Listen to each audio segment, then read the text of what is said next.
என்னடா இது, யாருமே வரல, நான் மட்டும் தான் வந்திருக்கேனா? இருங்க, ஒருத்தருக்கு 50 ரூபா சம்பளத்துல இருந்து கம்மி பண்றேன். டைம் 8:45 ஆச்சு, என்ன வாங்களா? டைமே நான் 8 மணிக்கு தான் வச்சிருந்தேன், ஆனா இப்பதான் வராங்களா? வாடா தம்பி, இவ்வளவு லேட்டாதான் வருவியா? என்ன உனக்கு கொழுப்பா? நான் 50 ரூபா இல்லை, உனக்கு 100 ரூபா கம்மி பண்றேன். இது சம்பளத்துல இருந்து எல்லாம் போட்ட விலை போட்ட மாதிரி இருக்கு. நம்மளுக்கு எத்தனை ஆர்டர் வந்துச்சு தெரியுமா?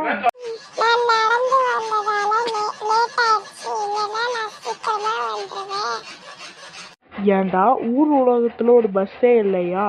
எங்க அவனோட ஆபீஸ் பேக்கு? நீ என்ன வாக்கிங் வந்த மாதிரி இருக்க, ஆபீஸ்க்கு வந்த மாதிரியே இல்லையே. சரி, உன் ஃப்ரெண்டு குண்டமுட்டி எங்க இருக்கான்? அவன் வந்தானா இல்லையா?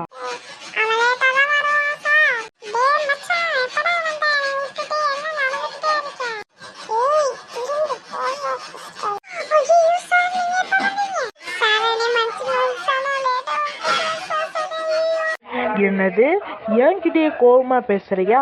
உன்னை என்ன பண்றேன்னு பாடுறா. இன்னையில இருந்து நீ வேலையை விட்டு தூக்கிட்ட. ஆமா, நீ எதுக்கு இப்ப நடந்துகிட்டே இருக்க? அமைதியா நிக்க முடியாதா? டே, எங்கடா போன? எங்கடா நீ? ஆள் மட்டும் காணோம், ஆனா மூஞ்சி மட்டும் தெரியுது. டே டே டே, நாளைக்கு வேலைக்கு வராதீங்கடா, நான் புது ஆள் பார்த்து வச்சுக்கிறேன்.